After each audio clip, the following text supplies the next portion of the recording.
Okay, welcome to a evidence-based approach to fasting. So some of the reason for this particular talk is we had some questions around, is there really data for this? Is this just a popular trend? And to answer that, yes, it is the most common food trend on the market above all other diet plans right now is fasting. Heads and shoulders above every other plan out there. So a couple things though, is there evidence to support this trend? You know, there's been a lot of trends and there are current trends that there just isn't very good data to support its use. You know, whether it's for things that we discussed with the evidence for fasting, with metabolic diseases, with longevity pathways, with maintaining lean body mass, with losing weight, with affecting cardiovascular outcomes, neurodegeneration, so cancer, fatty liver disease, you know, we can keep going here with all the potential benefits from fasting programs and different types of fasting that we've touched on. So a couple things, you know, if we look at just, I'm going to point you to the biological effects of aging, and I'm going to grab my pen here. And this is a busy slide, but I wanted to include enough robust data to suggest that there truly is an enormous amount of data out there. Just if you did a PubMed search right now in 2022, you would see that the amount of articles published are up by 450%. So dramatic, lots of data. These are randomized trials, these are studied trials, these are controlled trials, not just, hey, what is my anecdotal evidence based on what I see in our clinic or what my friends do. So these are things that have been controlled and have been followed, and metrics have been measured and remeasured after the intervention period of the whatever type of fasting program that someone was on, whether it was a periodic fasting, prolonged fasting, water fasting, time restricted eating, calorie restriction. So anyway, the biological mechanisms, there's two mechanisms that we've spoke about before, but briefly I'll talk about them again. Is there are these growth pathways, and these growth pathways, you know, could really increase growth of certain unwanted tissues or cells like cancer cells. And so there are markers that we measure that with is mTOR, also a marker that's of high interest in the aging world now. AMPK, IGF-1. IGF-1 is related to growth hormone receptor activation. And what they believe is these things are turned on through nutrient-sensitive pathways. And if we're able to restrict nutrients, and some nutrients turn on these pathways more than others, like branched-chain amino acids or certain amino acids like methionine, would turn on these pathways even more so. So we have to be careful with how we're choosing that. And then secondly, autophagy is another biological mechanism of cellular aging. So cellular aging means cellular, right down to the molecular levels. And so autophagy slows down as we age. So what's one way to increase autophagy? And what is autophagy again, guys?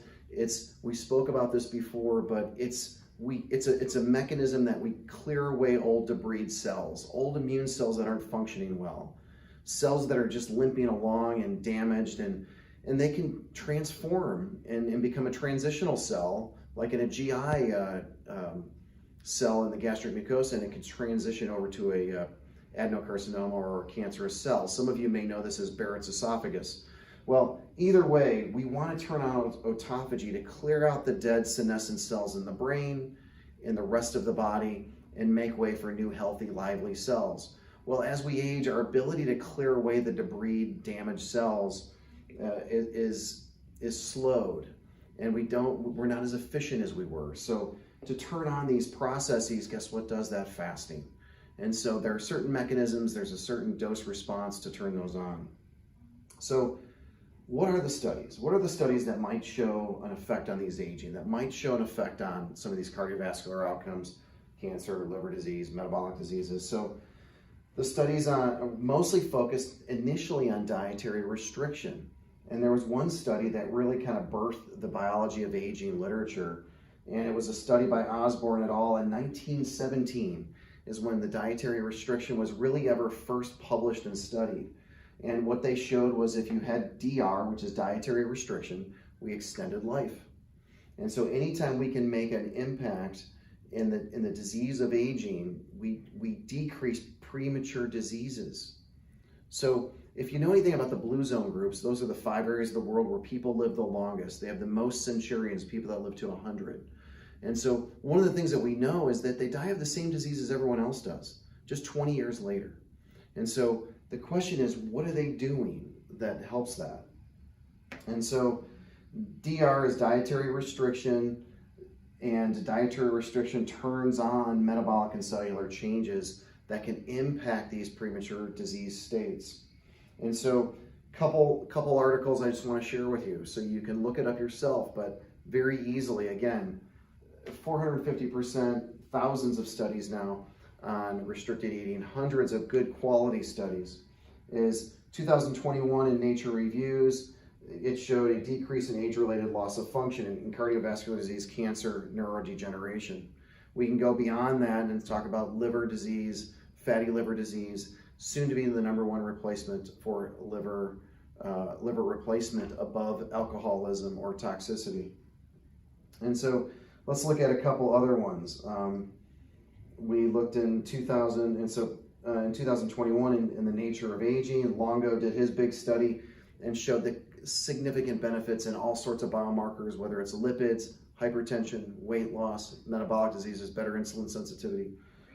There was a big article in JAMA, which was an umbrella meta-analysis. In this analysis, they looked at 11 trials and 6,883 people, and they concluded the same thing. Lots of benefits, metabolically, cardiovascularly, all of those markers. The annual review of nutrition looked at 16 trials. 11 of them showed that it was positive and beneficial for weight loss. If it's beneficial for weight loss, and we know that for 5% weight loss, we make huge strides in cardiovascular outcomes. If we have highly metabolic activity that's very sensitive to nutrient-sensitive pathways, we know that cancer slows down in a number of different cancers because they're very metabolically active tissue. The New England Journal of Medicine in 2019 had a big, again, more and more data showing the same thing. The scientific statement from the American Heart Association, again, showing the cardiovascular reductions in several risk factors.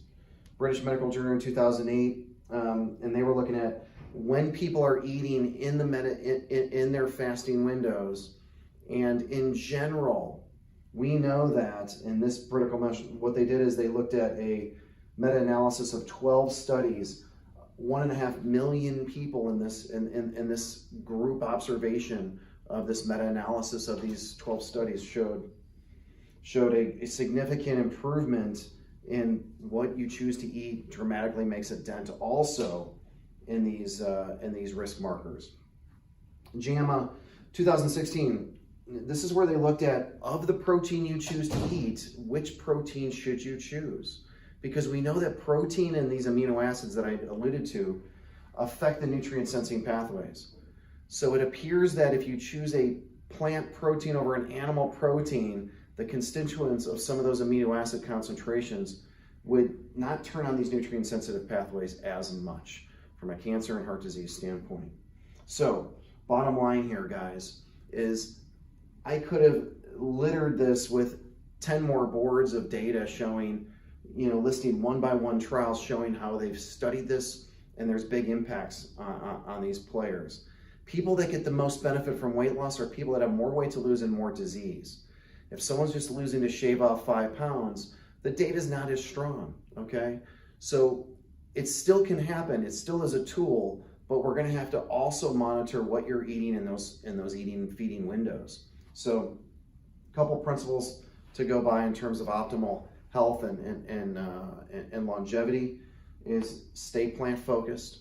In your eating windows, choose more plants. Number 2, less protein, not more, unless you're over the age of 65, and then we need to step up the protein just a little bit more, and we can talk about what that means. It depends on the person. Reduce the saturated fats, trans fats, all the bad fats that are pro-inflammatory. I think most of you know and heard all this. A lot of trans fats have already been removed from the market, but there's still a lot of oxidized fats out there that we consume. Most of those tend to be in some of these high-fat animal meats as well. So Make sure you have a good diversity of macro and micronutrients. Eat what your ancestors ate. Eat for your genotype. We did some DNA fit testing on some of you folks. If you're a poor detoxifier, you may want to add more cruciferous vegetables. Plants, fiber, all of those things play a good role. Let me see, what did I put here? Oh, customize how many meals per the patient. So if you're somebody that only eats 2 meals a day, then let's only eat 2 meals a day, and let's choose Mediterranean style, plant focused. Consider some plant proteins in replace of some of the animal proteins, and let's move forward from there. So we should customize it to the person. It's a precision type of medicine. And the last piece that I didn't put in here is practice some fasting techniques. Practice fasting, sample fasting, because it turns on mechanisms that some of these other principles don't. And move purposefully. Exercise daily. Maintain that lean muscle tissue.